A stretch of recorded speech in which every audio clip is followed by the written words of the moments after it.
no fear.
Good afternoon. It's so nice to see everybody today. Good afternoon, and welcome to The Forum, a weekly program from the Columbus Metro Club where we cultivate conversations and connections that drive our region forward.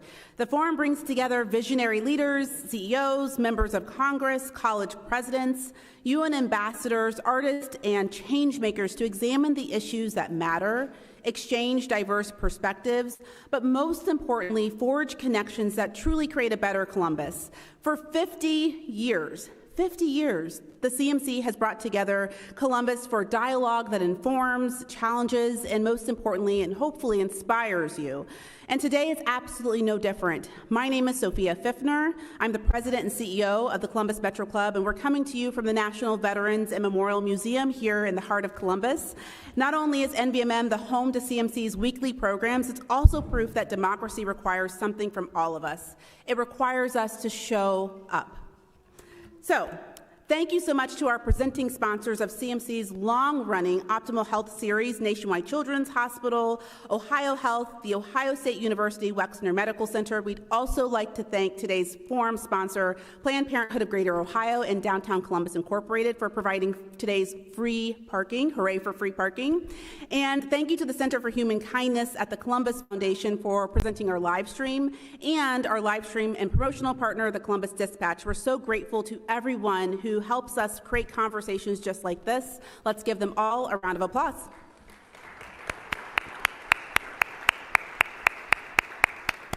Okay, friends, so today we unpack a critical issue for Central Ohio as we explore how Ohio's Medicaid squeeze could impact families.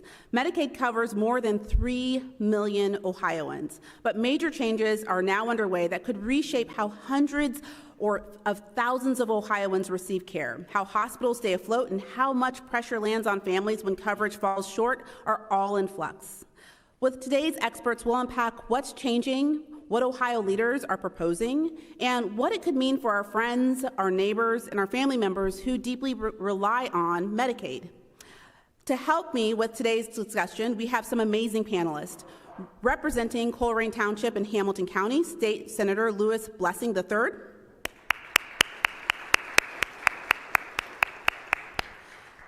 John McCarthy, founding partner of Speire Healthcare Strategies and former director of the Ohio Department of Medicaid. Amy Rohling McGee, president of the Health Policy Institute of Ohio. And Dr. Buhari Mohammed, chief executive officer of Heart of Ohio Family Health. And our forums would not be forums without our moderators. So returning back again to the CMC, Laura Bischoff, Ohio politics and state government reporter for the Columbus Dispatch. Laura, the podium is yours.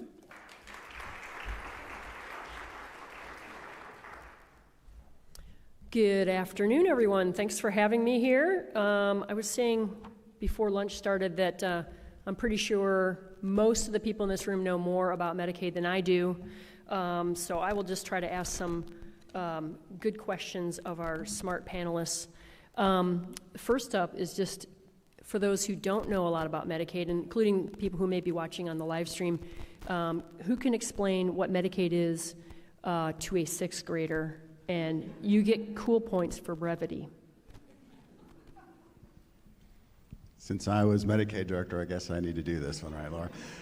So Medicaid is the program that it's a federal and state shared program, and is for people who generally are poor. So it's not Medicare. Medicare is for elderly people. Medicaid is for those people with lower incomes. It's also for individuals who have disabilities or also who are aged. So generally, in the state of Ohio, if you're below 138% of the federal poverty level, you qualify for Medicaid. It provides extensive health care services for you. Basically, if you're a kid, anything you need that's medically necessary, and if you're an adult, pretty much the same thing. Okay, thank you. You know, the story about Medicaid fraud in the home health care sector has been a big one in recent weeks. What is going on there? Is it an outlier in Ohio of what's happening? And what kind of checks are there against fraud in the system? Who wants to take it? Oh, it's John again. Okay, so is there fraud in the system? The answer is yes. I used to get this question all the time from legislators. Actually, Laura asked me this question one time. She probably doesn't remember, but it's always get asked, how much fraud is in the system? And the answer is, as the Medicaid director, if I knew, it'd be zero, right? I mean, because I would stamp it all out. There's always going to be some type of fraud. You can't catch all of it. However, you go through ebbs and flows of the amount of fraud that's in the system for various reasons. Right now, we're in a little bit of an ebb where there's a little bit more. It's come to light in some areas, and it has mostly to do around home health and behavioral health, those two areas. Why is it those two areas? Mostly because of some of the changes that came out of COVID and opening up, letting more providers in to provide services in a time where things were tighter. Additionally, rates were raised, and so what you do see when you see rates go up for services, sometimes more people get in because you're getting paid more than you see. So for instance, in Nebraska, there's an example, not in Ohio, but for behavioral health for autism service, they raised the rates for autism services by 400%. Well, guess what? A lot of people started getting autism services, and so they had to roll that back. So in Ohio right now, there's some issues around home health providers coming in and providing services, specifically around family members or independent providers. So what you're seeing is the administration now turning on some things that we had turned on before that have been turned off. So you're starting to see more requirements for prior authorization of services if it gets over a certain level. So, you know, you might be authorized to get, let's say, 10 hours a week, and anything over that, you need to get prior authorization. So those are some limits that can be put into place. Also reviewing providers. This one is interesting because all providers under current Medicaid law state that you have to have a site visit before they become a provider. I know there's been some things in the news where there's been a lot of providers at a certain building, so I don't know how that got through on some of those situations, but they're going to be cracking down on some more of those different pieces. There are some basic things that can be put into place. Audits. There also hasn't been a lot of provider audits going on. And the third is network management. On the managed care side of things, so there's a fee-for-service program and the managed care program. The managed care program is run by 7 different insurance companies in the state. When we were in office, we let them decide on their networks who the providers would be, and they would generally kick out what they thought were bad providers. Currently, that is not the case. Well, now it's going to be the case, but it was they had to keep all providers in that the department deemed were good providers or who were Medicaid providers. So those are some of the things that are probably going to change. Go ahead, Amy. So just to speak a little bit more about home care and who is eligible for home and community-based services. Sophia earlier mentioned that there's about 3 million people in Ohio who have Medicaid eligibility. The wide majority of those people, about 1.2 million of them, are in the covered children and families group. Then around 700,000 or so are in what's often referred to as the Medicaid expansion group. And that's the group of people who were newly eligible after the Affordable Care Act went into effect. Then a much smaller group, around 200,000 Ohioans, have coverage under what's called the aged, blind, and disabled category. Of that 200,000, there are 132,000 Ohioans who are getting home and community-based services, and around 72,000 who are getting their care in facilities, like nursing facilities. The reason why there's more people getting coverage in the home or getting care in the home is that Ohio, over many years, including during the time that John was the director of Medicaid, we've moved to allowing more people to get the care where they want to get the care, that is, in their own home and in their own communities, rather than having to go in an institution. And there's better health outcomes for people who are getting coverage or care in their home. And it's less expensive as well, right? It is less expensive. So we just looked at the most recent data, and it's about 22% less expensive for people to get care in their home than in an institution. Oh, and we are not at all an outlier. So when we look at Ohio compared to other states on many metrics, including Medicaid spending for people with long-term care needs, we're right in the middle. We're right in the middle on many of the metrics related to home and community-based care and long-term care spending in general. A question to Senator Blessing.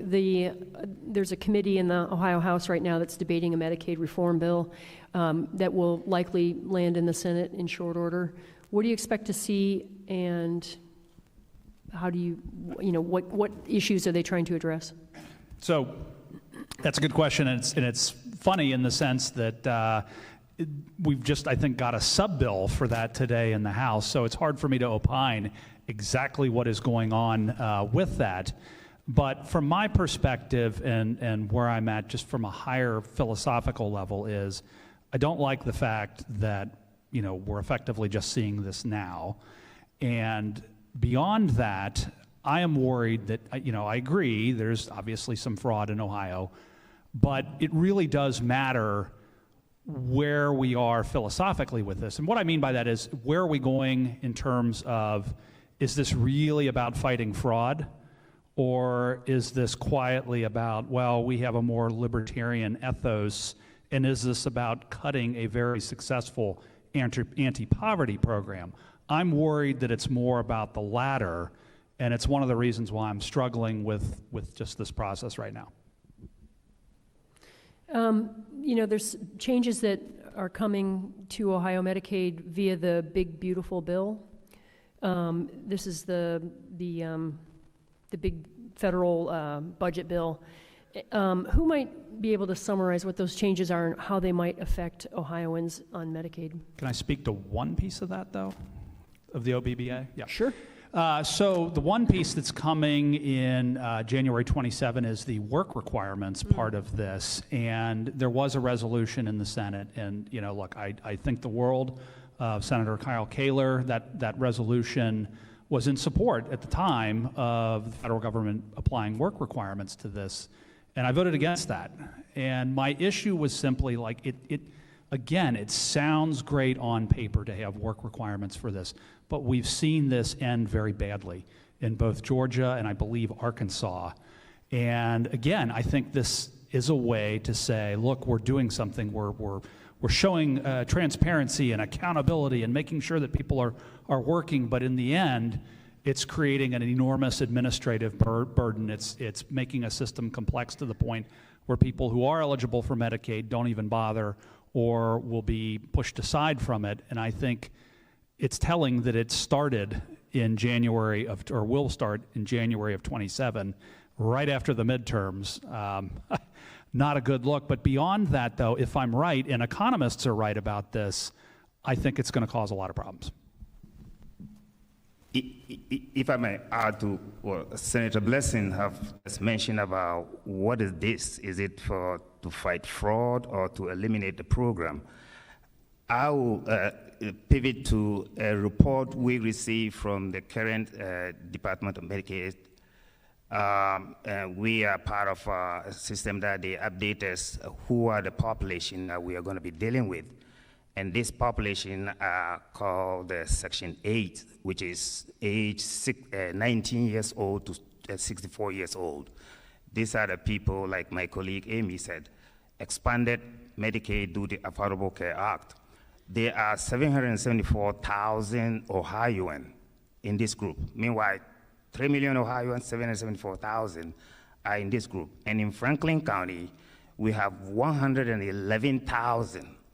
And in the 3 biggest counties in Ohio, they almost are 35% of this group. So 65% are mostly rural. And what struck me about the percentage that I saw that Department of Medicaid shared was 61% are white and 54% are men. You know, it begs to differ, why are men more disproportionate in this program? Could it be because we have opioid crisis and expansion was to cover?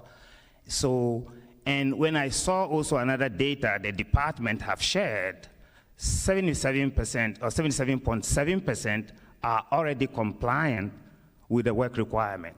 So we are dealing with 23%. So I look at this and I say the whole bill for the state of Ohio is to deal with this small, tiny minority, 22%. So it begs to differ that I agree with you that probably there is a motive here, because when the administrative burden is instilled on patient, they come to our clinic, Heart of Ohio Family Health, and that's when they realize that they lost their care. So then we move from compensated care and overnight to uncompensated care, losing a huge chunk of revenue for systems like Community Health Center, who have less margin to provide care which is affordable.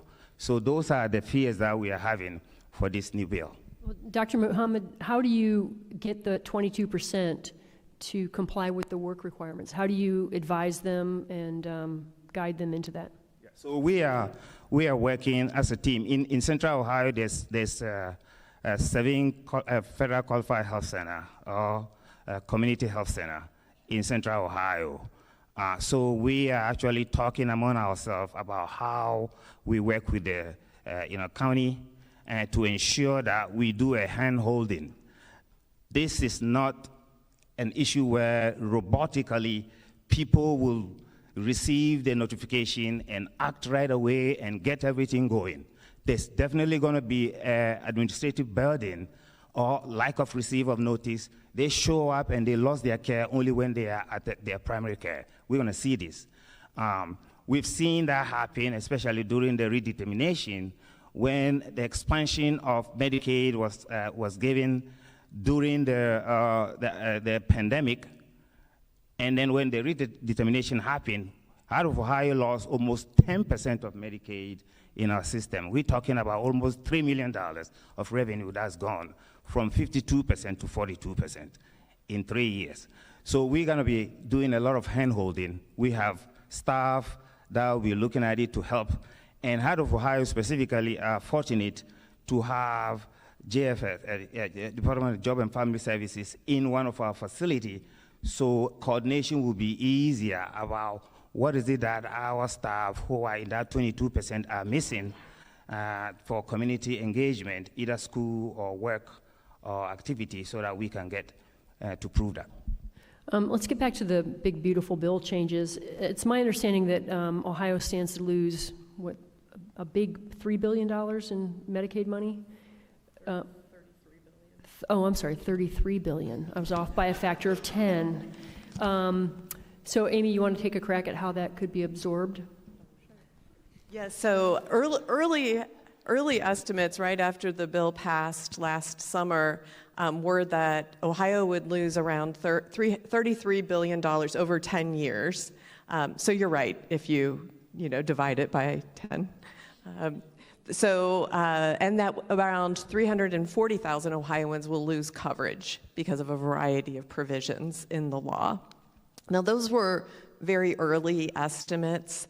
There are some who believe that the amount that states will lose will be higher than than the amount that was in those original estimates. And now there's been other changes, like, for example, the enhanced premium tax credits that were not a part of the One Big Beautiful Bill Act, but were not renewed during last year. Because of that, more people also are no longer covered. So kind of the culmination of those factors will mean that we'll have a higher uninsured rate here in Ohio. There's a bunch of policy changes that are going into effect that I think John could speak more eloquently about, related to how Medicaid is financed. And that's how the $33 billion will be lost. And then because of the provisions that Dr. Mohammed just mentioned related to work requirements, and then also redetermination will happen every 6 months for the Medicaid expansion population rather than every 12 months as it currently is. So that will be another process that people will have to go through to make sure they continue to have their Medicaid coverage. Some of this will happen automatically. So the state has systems in place to identify like who still meets requirements and who doesn't, who's meeting work requirements, who doesn't. But there will be a segment of the population that will need to be more engaged in renewing their eligibility, and that could be a challenge for some. So the Medicaid squeeze is real. It's coming from work requirements, funding changes, eligibility, renewal changes, et cetera. John, you want to take a crack at how the other, well, I told him before we started that there shall be no talk about, no use of Medicaid jargon. So this will be a test for John McCarthy. Can you describe the changes in Medicaid funding that are on the horizon from the big, beautiful bill without using jargon? Thanks, Amy. Yeah, she just said she's punting it to me. So here it is. You got your work requirements, which we were talking about. Got the change of 6 months eligibility. I'm going to come back and hit on those a little bit because I don't think it's as dire as people are saying in the one. But the other areas that on this one are around something called provider taxes. So that's one of the issues. And so it's a way for states to finance their program by not having to put in general fund dollars. So basically what you do is you tax a provider type. So in this case, let's say we're taxing hospitals. So you say, hey, for every, and this is not how Ohio does it, but I'm trying to just keep it simple. For every bed you have, we're going to tax you $1. So the hospital has 100 beds. They send the state $100. The state then uses that $100 to pay for Medicaid services in the state of Ohio. In other states, they may do something else with it, but I'm just talking about Ohio and what we did with it. The other thing that we have in Ohio, besides provider taxes, is a managed care tax, where the managed care plans, the insurers, the 7 insurers that provide health care services to people in Medicaid, they are taxed. The way that that tax is created and run right now is no longer legal, so that will have to be changed. So that tax there generates a little over $1 billion in total revenues, and so you're looking at $350 million in state share that is going to disappear unless the state does some things. The provider taxes are a little bit different. Currently, they are capped at 6%, and they're going to go down from 6% to 3.5%. They're going to be reduced by 0.5% per year till they get to 3.5. Why is that important? Well, on the hospital tax, the state keeps about $1.8 billion of that money to pay for the program. So that number is going to get basically cut in half, right? So it's going to drop by about, let's say, $800 million. So it's 800 million state share dollars. The reason that's important is that 800 million really, when you match it with the state, with the federal funds, really brings in about $3 billion. And so it's like, what's going to happen and how are we going to fill some of those different pieces in? The last part of all of this is there's another type of financing mechanism called state-directed payments, where providers put up the match for the funds that they get for their rate increases. Those were allowed to go up under the Biden administration to providers are being paid the average commercial rate. So they're being paid at commercial rates in Medicaid right now, some providers. That is going to be phased down from that commercial rate down to the Medicare rate. Generally over a 10-year period, but it's really a little bit, the rules just came out last week, and so it's about a 6-year period in the state of Ohio, depending on which tax it is. So you're looking at a lot of revenues coming down. Some of those don't save the state any money. So for instance, the state directed payment ones, when those come down, the state doesn't have any extra dollars to do anything with that one. How will hospitals be affected by this, particularly in rural areas, if we're losing all this funding? Well, first off, not every hospital gets the state-directed payments, right? So there's a bunch of rural hospitals who don't get state-directed payments, zero impact on them at all. Nothing changes for them. For the hospital tax, the issue is that hospital tax goes back into higher hospital rates right now, and so that's going to be some type of an impact on revenues for them, where either those rates are going to slowly be coming down, so they're going to be being paid less than what they're currently being paid. Now, I have to say, Laura, those increases, like the last increase, there was $1 billion increase on the rates in this last budget.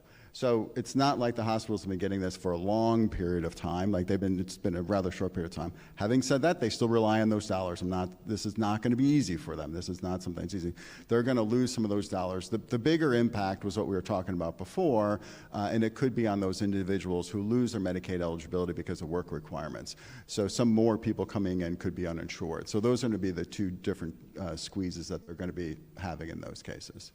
So Senator Blessing, along with Senator Beth Liston and Representative Brownlee in the House, they have bills pending, and apparently you think it's a better way to operate Medicaid. Do you want to describe your bill? And I don't know whether or not it will save money? Yeah, I'm not sure I would go that far, but no, we, very briefly, she's talking about Senate Bill 386 in the Senate, and what that seeks to do is model in Ohio what is already done in Connecticut with Husky Health, whereby in Connecticut they decided to say, no, we're done with MCOs, we are going to self-insure and have third-party nonprofits oversee this in the bill, their administrative service organizations, ASOs, which could be actually a MCO, could apply and be one of those. But the theory goes with this is that in Connecticut they have saved a significant amount of money to the tune of about half a billion every fiscal year, I think, for the 13 years that they've had this in place. And so the thinking now is, why not? This would be great, to look into this and see if we could bring this to Ohio. And some folks were kind of skeptical, like, well, how do you know that we don't think that's going to be the case? And I'm like, well, here's the thing. We did that for PBMs very recently, where we changed this in a very similar way, where we basically became single payer for PBMs and saved, I want to say it's over $100 million per fiscal year for that. I don't see any reason why this wouldn't work similarly. So yeah, it would shift this to fee for service away from MCOs. And I will say that I was actually kind of surprised, and I admittedly, in the General Assembly, I mainly deal with tax and school funding issues, so I was thrown into the deep end here with this, getting into Medicaid. But that said, I was surprised to see some of the nursing home folks come out and say, oh my God, we need this yesterday. The equation has changed with the franchise tax that was being discussed. They're very much interested in this, and I've had a number of providers come out and say this would be a godsend if we could have it. So yes, I do know that it's late in the General Assembly that we introduce this, but I do think this will be a big topic of discussion going forward. What are the chances that the Medicaid managed care companies, the ones that receive 2/3 of the payments, are going to support your change? 0. Okay, that's point for brevity. What other changes do we expect in Ohio Medicaid, either from the federal side or the state side, in the upcoming couple of years? Anything? I mean, not like this isn't enough.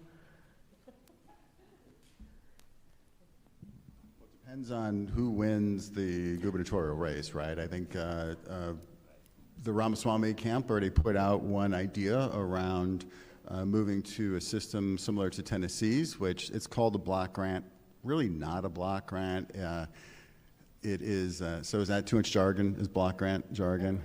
Block grant means you're just giving a certain amount of money. So let's say the program is a total $48 billion right now. You're just giving $48 billion every year. It doesn't go up except by an inflationary factor.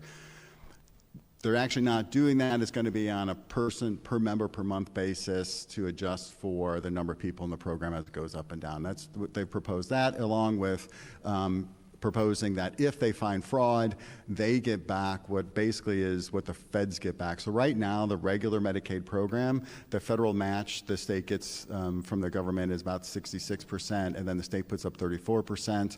So when you find fraud and you let's just say you find $100, you have to give $66 back to the feds. The state keeps $34. Some people say that's a disincentive to the state. I totally disagree because it's the future costs that you're getting rid of.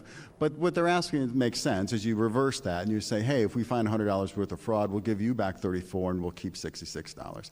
So that's some of the different things that they're talking about. But if you put in some type of a system limitation like a block grant, then what happens is really what you're betting on is that the program is not going to grow faster than a certain inflationary percentage. Usually, in most states, that's tied to what's in the president's budget at the federal level. Usually, that's about 4%. Tennessee only grows about 2.2 to 2.5% every year. So, you know, you can be done. We grew our program at about that same rate when we're under the Kasich administration, so it could be done. And the theory is if you grow it only at the 2% and the other number is 4%, you get to keep the difference in savings, so the state gets to keep those federal dollars and reinvest it back into the program. So that could be some good things that happen then under the program going there. I haven't really seen any proposals yet from the Acton campaign, but assuming, you know, they would go in a different direction. Anybody else want to opine on what Ramaswamy or Acton would do? Well, no, I would not like to opine on that, but I will opine on what I think should be done. Is that okay? Opine away. Well, this is a very large program. 3 million people are covered by it, and it is a large expense in the state budget. It's $43.2 billion. That was in state fiscal year 2025. That includes both the federal dollars that come in to pay for Medicaid services and general revenue fund dollars, and then state non-general revenue fund dollars, which are some of the fees that John mentioned a little bit ago. So all told, $43 billion a year. Any program can be improved and be made more efficient. And we've seen that's always a focus of our state's Medicaid program, is working to make the program more efficient and make sure that it's serving Ohio residents well. It has been a while since we've had, I hate to say it, but like a study commission or some sort of group of folks with the legislature and the state and stakeholders coming together to talk about ways in which the program could be improved using data and using evidence. And I guess that's one thing that we would very much like to see in conversations around the integrity of the Medicaid program and any kind of reforms that happen over the next couple of years, that anything we do is based on solid data and evidence of what works. I think one of the big areas people are going to see an impact is at the eligibility offices. So Ohio is one of the few states that uses county workers for eligibility. It's a county-based eligibility system. Many states, those are state employees. Those are not county employees. And it goes back in the long history of it.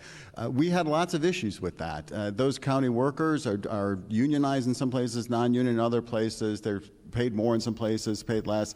But no matter what, they probably are underpaid for the work that they have to do, because they're not just doing Medicaid eligibility, they're doing eligibility for all federal programs when a person walks in. That's the way the system was designed. Originally, it's designed that they're supposed to be case managers to help the person decide and go along the case. They really aren't. They're basically eligibility workers helping people to get in. Sometimes those waits in certain counties are really long. It takes a long time to work through the system and get through the things that are going on. With the addition of work requirements coming in, the federal rules are stating that you have to use more computer systems to help people get through quicker, but then when you don't, you still have to go into a county office or call in. That's where the bottleneck happens, and that's where people sometimes lose eligibility just waiting to get in. So I think that's going to be an area that's going to be a big focus for families of what do those JFS offices look like, how do they turn around, and what is done between the state and the counties to make sure that that process goes a lot smoother than it has been over the last few years. So if I might add one political point to that, because we were talking about SNAP recently in the General Assembly, that had come up. Maybe we would take that back over as the state, and I kind of joked like, well, be careful what you wish for, because right now you can kind of blame county JFS folks and walk away from it. But if the state's taking it over, buck stops at us, and I don't think that'll go over so well. But I did want to briefly talk about the Medicaid savings and stuff like that. And we're talking about costs and things like that. My issue is, though, that there's an opportunity cost with this. So that let's say, the state is saving a lot of money on something and bragging, look, we saved all this money with Medicaid. The question is, how was that done? Was that done by kicking people off the program and people having ultimately worse health outcomes because of that? Yeah, the state saved money, but we're ultimately losing in the long run. So it becomes a situation of pay now or pay later with that. I just want to be very careful, whatever we do in the Medicaid space, that we keep that in mind, because there's definitely a social cost to it.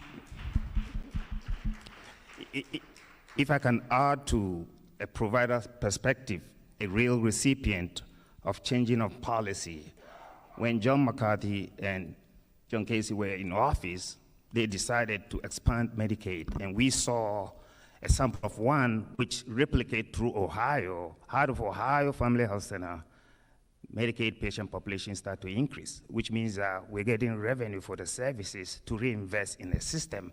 We move from 60 staff, and now we are around 200, which means we are able to hire more, to do more, to see more people, affordable, accessible.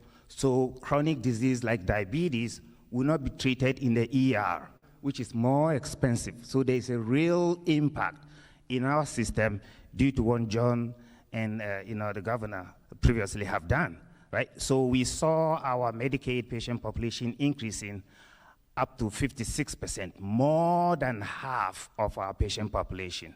So we're able to get this revenue and reinvest in our system. 8,000 in 2018, 22,160 in 2025. A huge increase of 130% increase of patient population that we see in. Otherwise, we'll go without primary care. And you can multiply this across Ohio, the kind of system that we work in community health center. There are 60 or 61 of us in Ohio, in 76 county of 88 Ohio counties.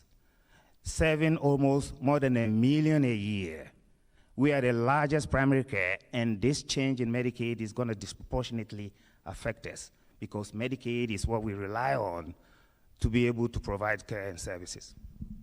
So, thank you, everyone.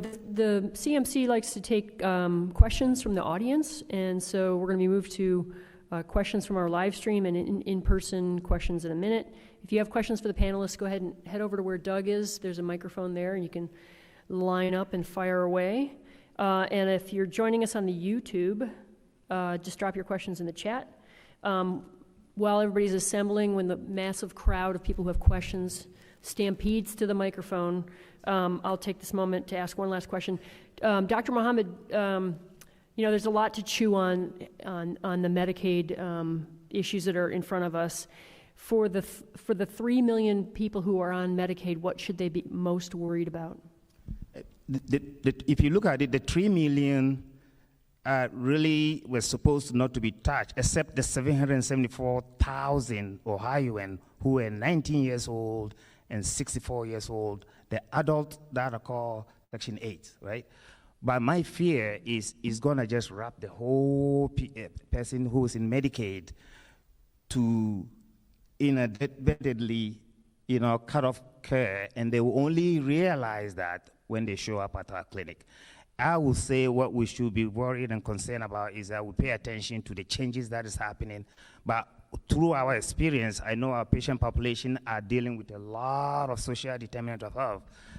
This will be one less thing they should be dealing with, mail assessment or upload something. So we are getting ready to prepare them when they come to us to handhold and try as much as possible to see how we could help them really either register or prove their working condition or school condition or community services to ensure that they are compliant with the new law that is coming. Doug, do we have questions? And thank you so much to today's panelists for helping us unpack a complex issue that will no doubt impact many Ohioans. If you have a question for today's panelists, please do join me here at the microphone. As Laura mentioned, if you're watching online on YouTube, please type your question into the chat. We'll try to get to as many of those questions as we can. Great questions at CMC always have two things in common. They can be asked in just a sentence or two. And questions end with a specific punctuation mark. What punctuation mark does a question always end with? They end with a question mark. Yes, they do.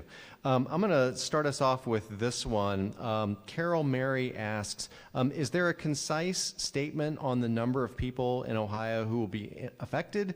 What will the effects be on them? Will people be evicted from nursing homes or lose their home visits as a result of these changes?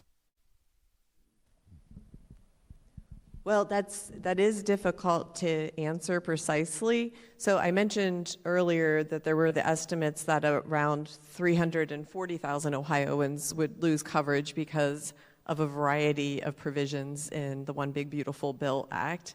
Now there's been other policy discussions more recently around potential fraud and putting in place more tools to prevent and actually prosecute fraud.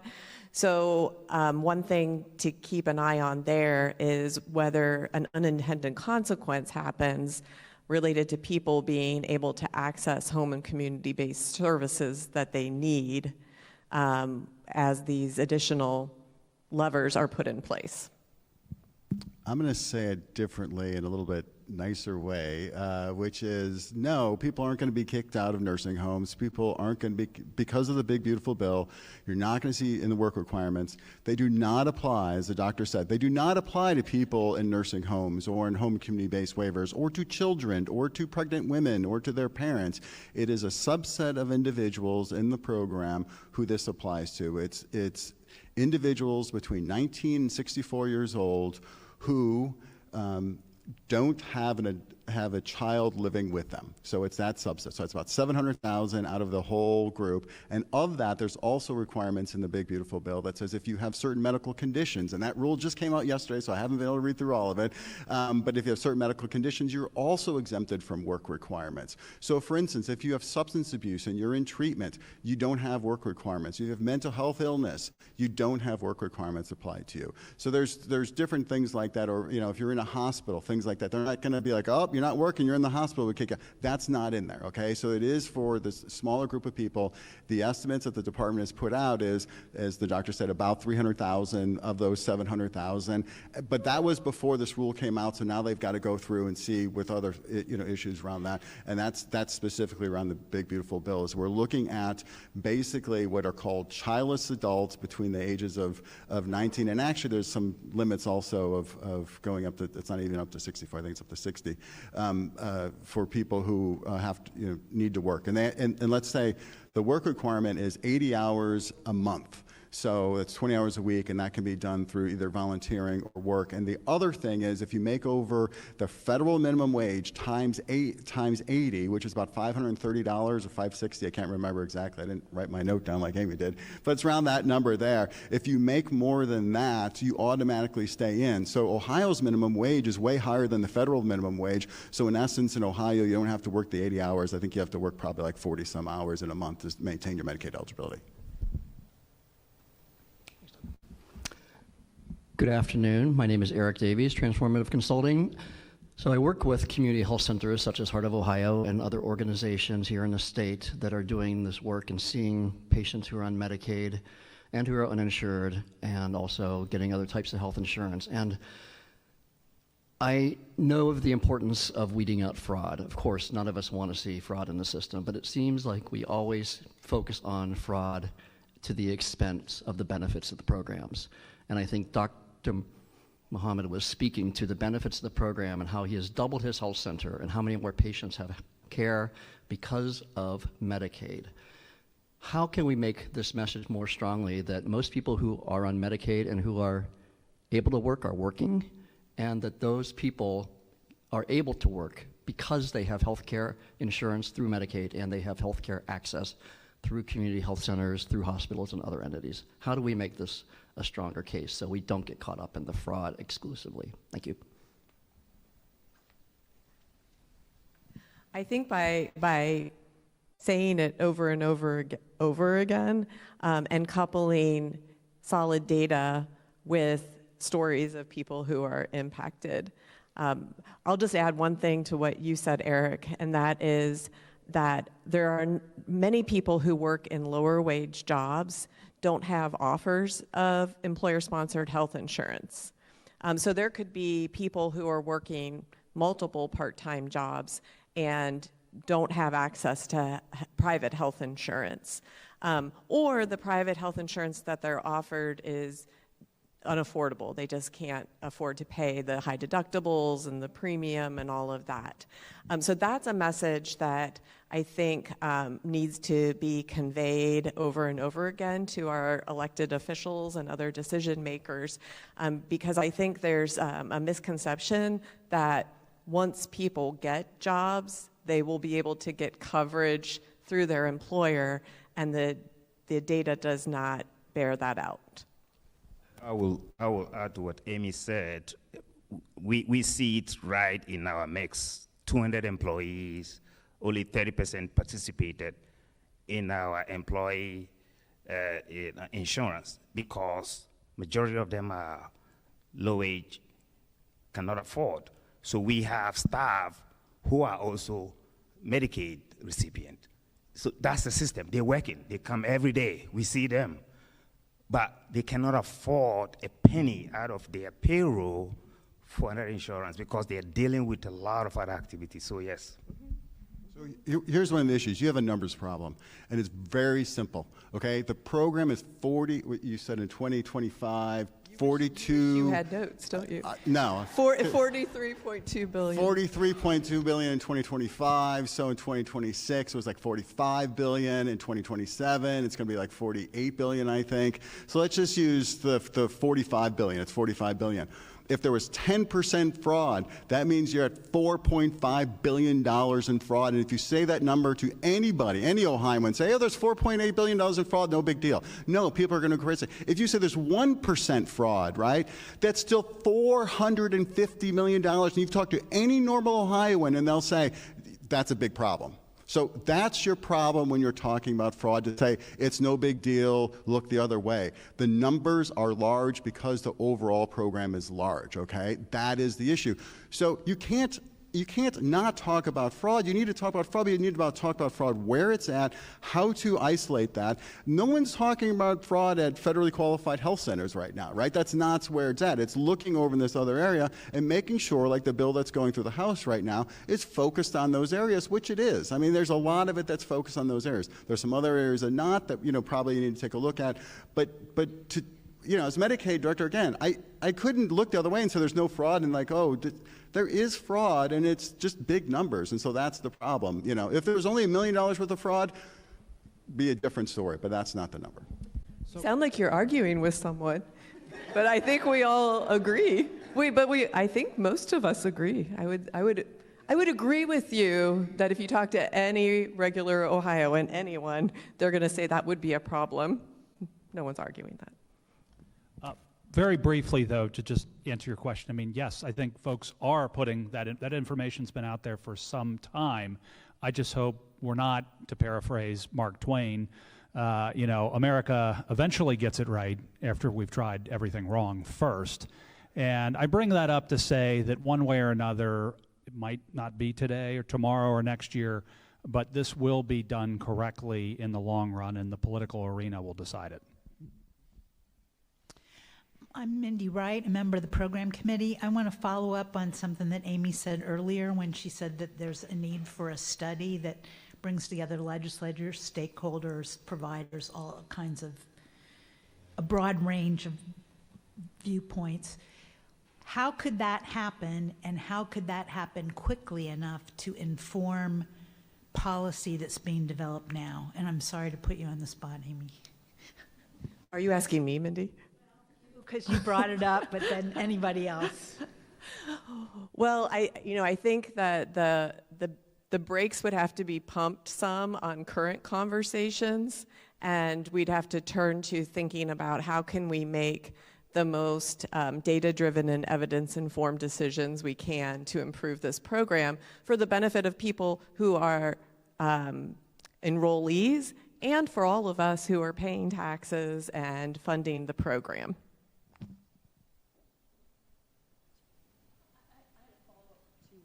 Amy, on that, you keep saying that we have to make data-driven, evidence-based decisions. Are we not already doing this in a $40 billion plus program? No comment. No, I do think that especially folks who run the state Medicaid program every day are relying on evidence. And during the time that John was director, there were a number of quality improvement projects started and efforts to make sure that we were paying for value, that we were paying for the kinds of outcomes we all want to see. So yes, I think that it definitely happens, that we definitely do rely on data and evidence within our state government. I think future decisions, though, need to, especially those that are related to the legislature, need that dedicated attention and focus on data and evidence going forward. If I might add, just to plug in John, you might not know this, the 1% you focus when you were in office, 1% utilizer, the high utilizers of Medicaid. He brought in the managed care, FQAC, the entities, to try to focus on those, what's going on, why are they using ER all the time, can they come to us? So it was a great, great initiative that you did. I wish we continue doing that in subsequent directives. Hi, my name is Samantha Hendrickson. I'm a colleague of Laura's over at the Columbus Dispatch. So presumably all of these changes coming in 2027 may increase the administrative burden that we have on local offices, as well as, is it really bad? I'm so sorry. And a little closer, that's scared. I don't want to blast y'all's ears. Can I yell? Can I just yell? Okay. So presumably all of these changes might, if I don't face it, does that work? Does this work? Okay. I'm gonna try this one more time. So sorry.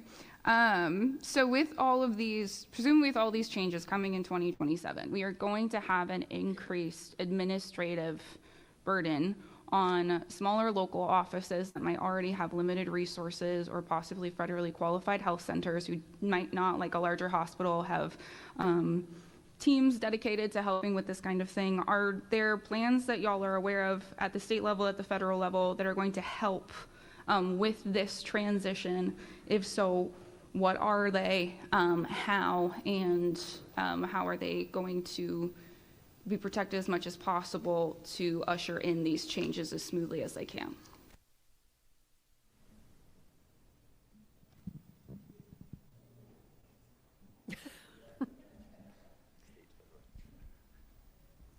Okay, I'll go first, and then you guys can fill in the other parts of it. So there is some money in the Big Beautiful Bill for states to help them implement these changes.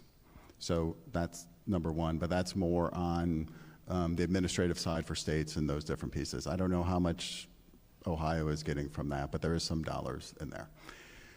The other area is for entities who are serving individuals, it's important that they stay enrolled, right? And they understand that. And so one of the areas that managed care plans do a very good job at, and I will say I'm very pro managed care. I tried to get 100% of the people into managed care, so I disagree with Senator Blessing's bill. But the managed care plans have a huge incentive to help individuals stay enrolled. During COVID, the department partnered with the managed care plans to help people stay enrolled, and that really helped people stay enrolled during the COVID period and get people enrolled during COVID in those different areas during that. So I'm assuming the same thing is happening now. I don't know for a fact, but I'm assuming that the department will be working with the managed care plans to help people get the information that they need to stay enrolled. So for instance, for the people who qualify because they have a qualifying medical condition, that information would be being shared back and forth. The department would have the information through claims and things like that, but making sure that there's some data feeds going back and forth on those different pieces, then also making sure that the person knows that they should be looking out for their re-enrollment, because now re-enrollment happens every 6 months instead of every year, so making sure that people are aware of those. So that's one example of using a public-private partnership to help people through those processes. If I will follow up with John, yes, the department is actually meeting with us, the providers and also the payers, the managed care organization. And it's through this that we're learning the people we are going to be concentrated. It's through this that we learned that 77.7% are actually already meeting the requirement. And they gave us a timeline about how this is going to work. And I think and we are, out of Ohio specifically, are also working here in Central Ohio to gather all the community health center to see how we can work with the Job and Family Services to make the transition smoother. So yes, we've been informed about readiness and the requirement. When CMS released the final ruling, like John is talking about, I also scanned it through a little bit, and I realized that 82 million Americans are in Medicaid program. Around few percentage are in the category that we're talking about. I think 20 million, who are the 19 and 85 years old, 65 years old. And if we extrapolate it to what we have in the state of Ohio, so that 20 million is 22% of 20 million. So it boggles me that we're having a law only based on 4.4 million. It really doesn't compete with me when I look at it, based on the document that I saw CMS has released. Oh, do you need me to make it brief or?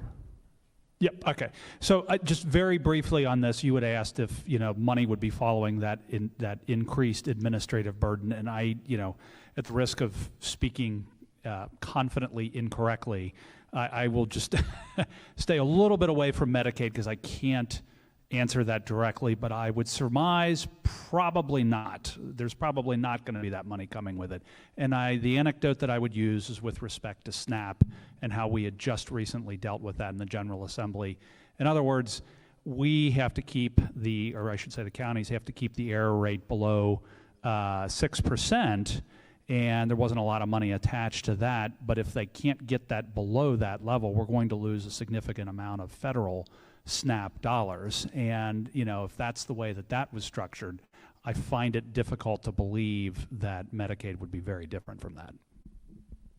Okay, that's my time. I'm going to turn it back to Sophia for closing remarks.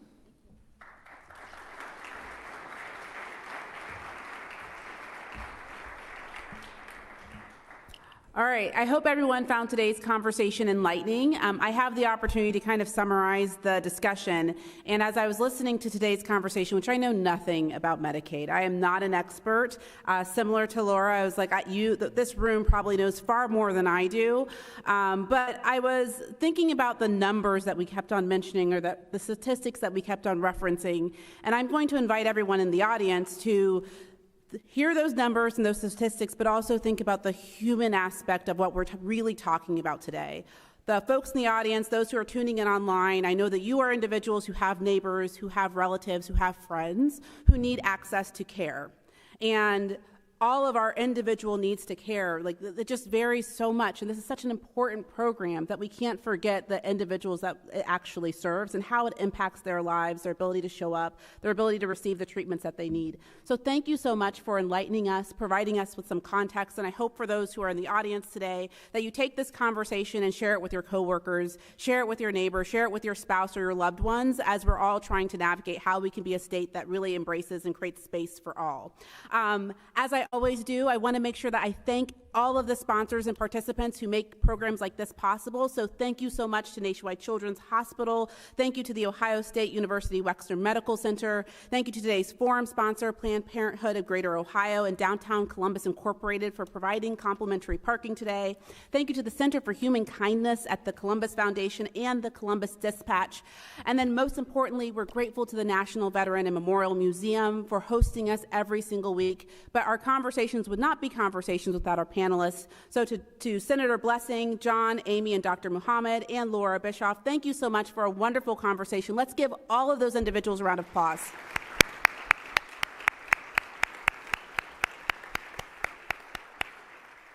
And if you are super excited about this discussion and you're like, oh, geez, I want to know more, well, great.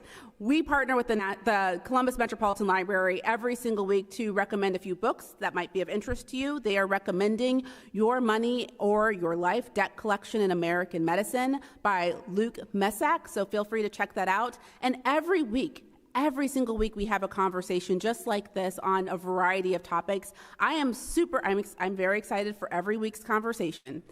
I'm super excited about next week's conversation. We are talking about what women's pro soccer means for Columbus. I know, all of you are excited. All right, so I hope you join us next week, Wednesday. Thank you so much, and I hope you have a great rest of your week. Thanks so much. Thank you. This was lovely.